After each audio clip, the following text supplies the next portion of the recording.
my calculations are correct, when this baby hits 88 miles per hour, you're gonna see some serious shit.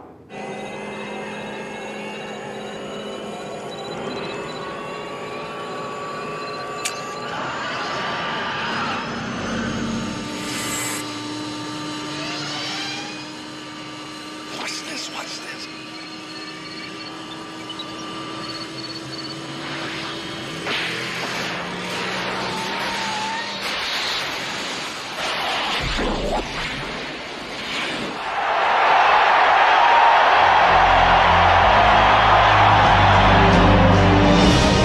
Beyond winning another title, the world's most renowned athlete has one goal: to keep his team together. A team that has won the NBA championship in the last 5 full seasons in which Michael Jordan has played. A team that has become one of the greatest dynasties in the history of sports. But the future of the Bulls remains uncertain, which is why every remaining Bulls game is something to savor. Tonight, Michael Jordan plays in what could be his final regular season game, and he plays it against the New York Knicks, an opponent Jordan has tortured over the years, a team that barely avoided a first-round date with Chicago, and so a team that could be facing Michael Jordan for the last time tonight. The Knicks and the Bulls, next.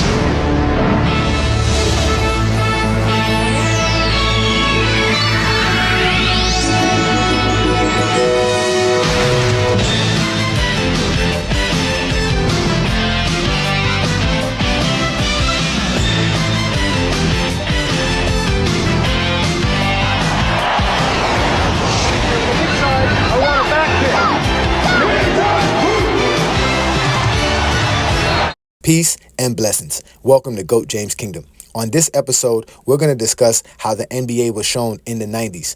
We have a lot of the Zesty Jeffreys who always want to tell us that the 90s basketball was the best, but did they actually watch it? Now, we all know that they did not watch the games during the 80s because the 80s games was not on national television. But in 1991, NBC took over the NBA, and here's what they gave us.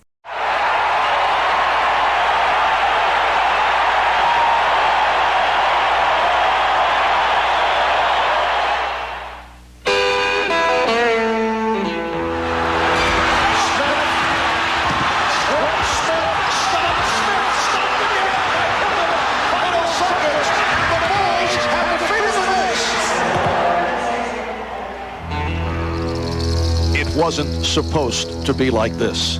The Knicks, the team that beat, battered, sometimes bullied their way to the best record in the East, now stand just 48 minutes away from watching the struggle, the hunger, the passion come to an end. Now the man whose sheer force of will drove this team so far, so fast, must inspire them once again. Maybe this is the most defining moment of this team's life. Just moments ago, in one locker room, you know Pat Riley hammered home what's at stake. In another locker room, the Chicago Bulls heard a message much the same. We're about to find out whose words ring true.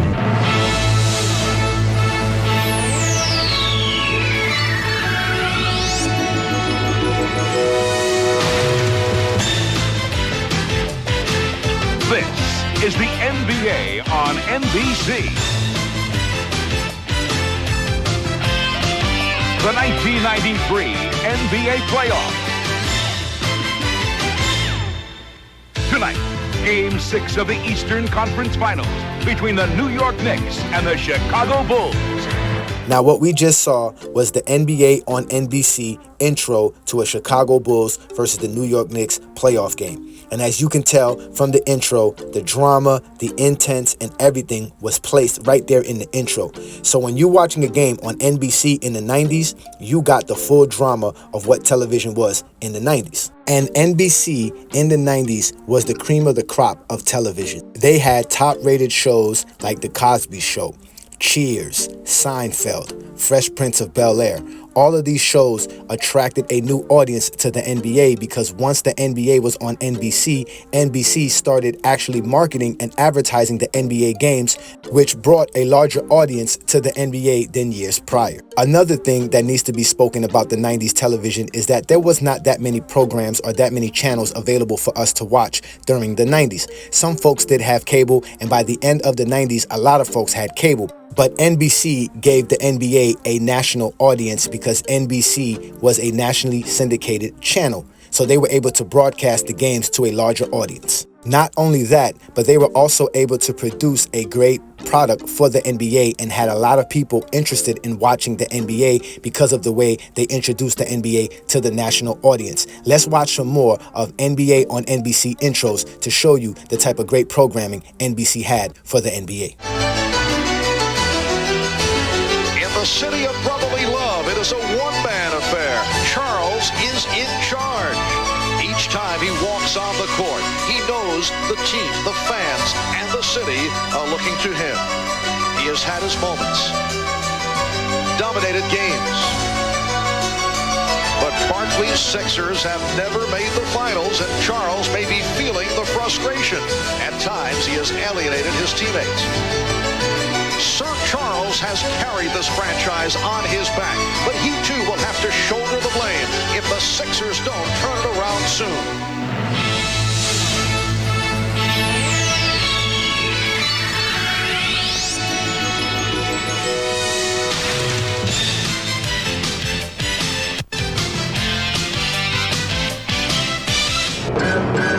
Shaquille O'Neal is perhaps the most imposing player in the NBA. In just his third season, he has raised his game to great heights, leading Orlando to the league's best record. And against the elite big men, the 23-year-old giant has stood tall. But there stands one man O'Neal has yet to defeat, David Robinson. They have met 5 times, and while Shaquille has had his moments, it's Robinson who has reigned supreme. 5 meetings, 5 victories. Today, the Admiral leads his troops into Orlando with thoughts of yet another victory over Shaquille. You think Shaq will be ready? This is the NBA on NBC. Today, it's the San Antonio Spurs versus the Orlando Magic. 10 years ago, Ewing and Olajuwon met in the NCAA championship game. Hakeem outscored Patrick 15-10 that night. But when the final score was tallied, Ewing and Georgetown had fulfilled their dream. A decade later, the circumstances are different, but each is again on the verge of a championship. The question, whose team will have the skill and not incidentally the heart to ascend to the vacant NBA throne? It begins tonight with this trophy and all it represents at stake.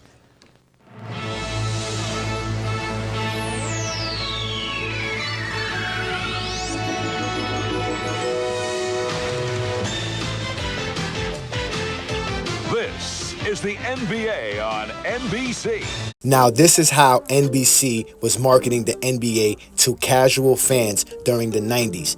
If you know anything about 90s television, you know that there was not that many things on TV to watch. So when it came down to watching the NBA on NBC on a Saturday afternoon or a Sunday afternoon, it was big primetime television. They didn't show NBA games on any other days on NBC. You had to actually go to TNT if you wanted to watch weekdays basketball. So in reality, majority of NBA fans only watch the NBA during the weekends because that's when the games were available for majority of the people to watch. This is why a lot of the people you hear talk about the 90s always mention the Eastern Conference teams. Because NBC did not show games at night or during the weekdays, it was very hard for them to showcase Western Conference games. And on top of that, there were no DVRs for you to record and watch it later. So if you were not home at the time an NBA game was on NBC, you actually missed the program. There was no other way to actually watch the game. But it really didn't matter because NBC was available to everyone in America in the 90s. And in fact, there was nothing else to watch on television during the weekends. So when an NBA game showed up on NBC, it was must-watch TV. And these type of intros made sure that you tuned in. Miami's Pat Riley, the teacher, and New York's Jeff Van Gundy, Riley's prize pupil. On the court, another teacher-pupil story unfolds. Patrick Ewing and Alonzo Mourning, whose rivalry was forged at Georgetown University. In Game 1, Ewing bested his protege. And Allen Houston provided firepower as the Knicks taught their former coach a lesson.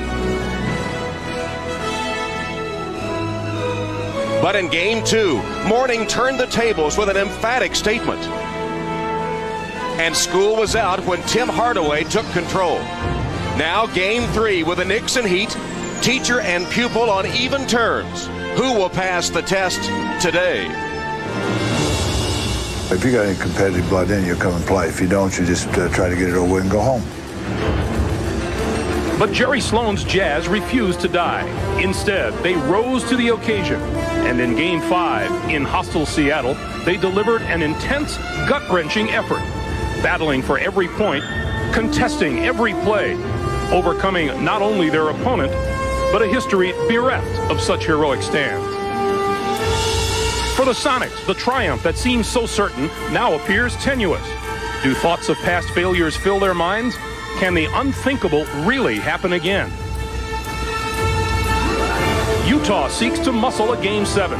Seattle hopes for a Game 6 celebration. With the season hanging in the balance, they do battle again tonight. A warrior who has endured so much. This time, the pain has become too great to overcome. So now the Knicks look to Latrell Sprewell for his speed and versatility.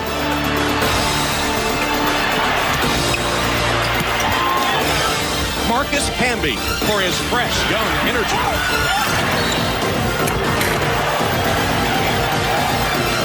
And Allen Houston's pinpoint shooting to keep Ewing's dream of a ring alive.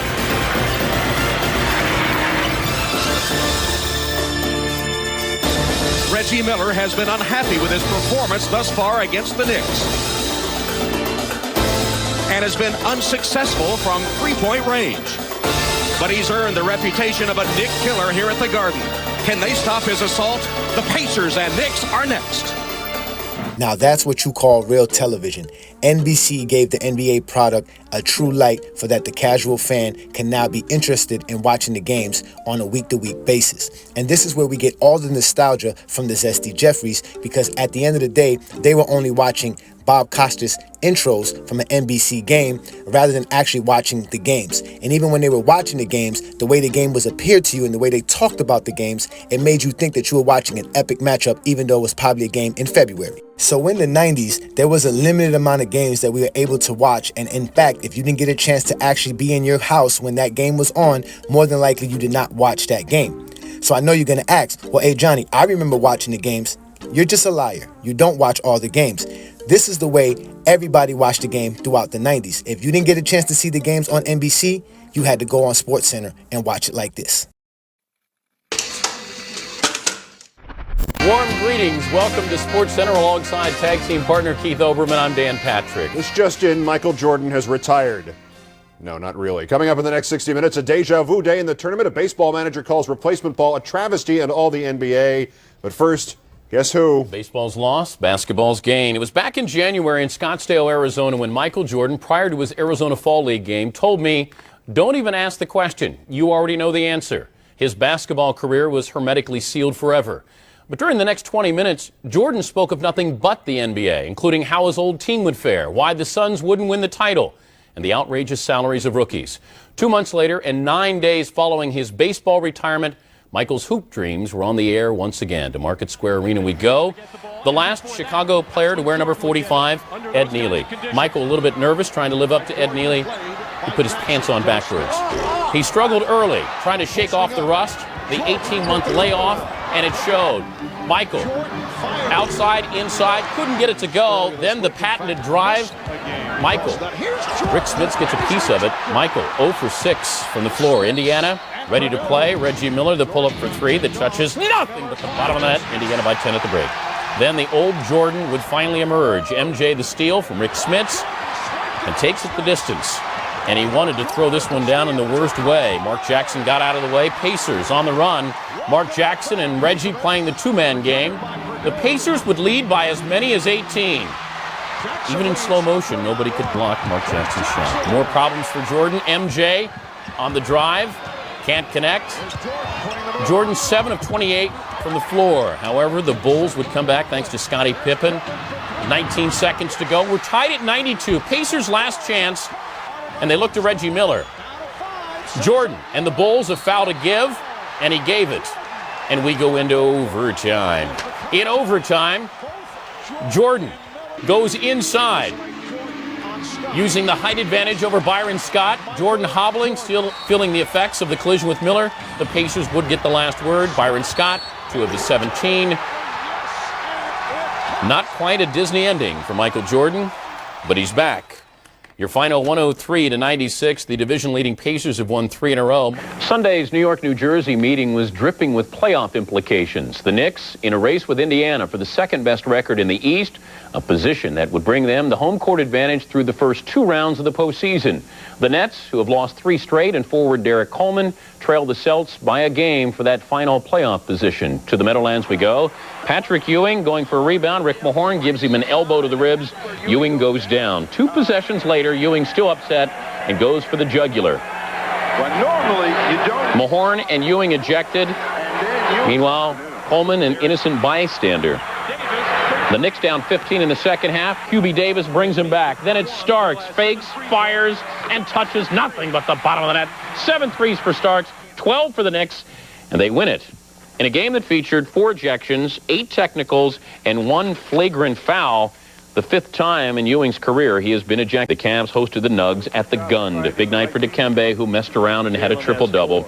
Sent out a few rejection letters early in the first half. This one on Hot Rod. Then at the other end, they looked for Dikembe, a rarity. 18 points, 18 rebounds. Cleveland stayed close thanks to Terrell Brandon. 16 points for Brandon. 53-51. Nugs at the break. Second half, Mahmoud Raouf. Bills came to double. You can even leave out the Abdul. The triple. Didn't have time. 13 points in the third. 32 on the night. Nugs by 9. Mark Price got it. Jalen Rose, spin, grin, good. Nuggets win by the final.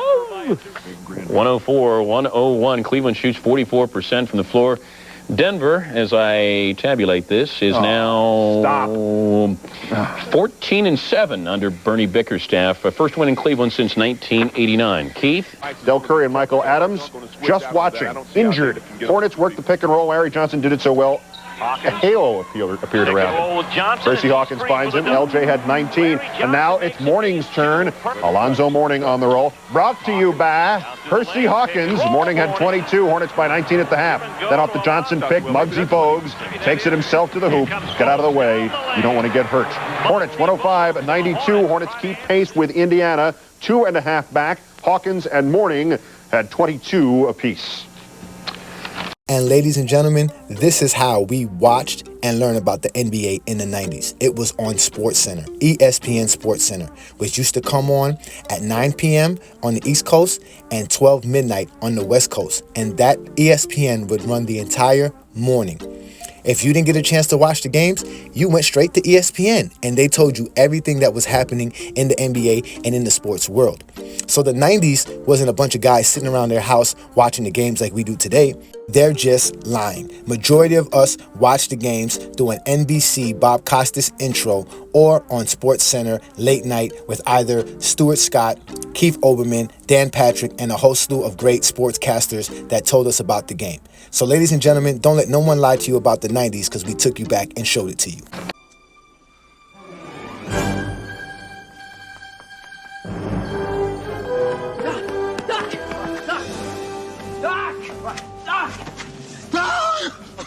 Okay, relax, Doc. It's me. It's Martin. Oh, it can't be. Just sent you back to the future. Yeah. Oh, I know you did send me back to the future, but I'm back. I'm back from the future.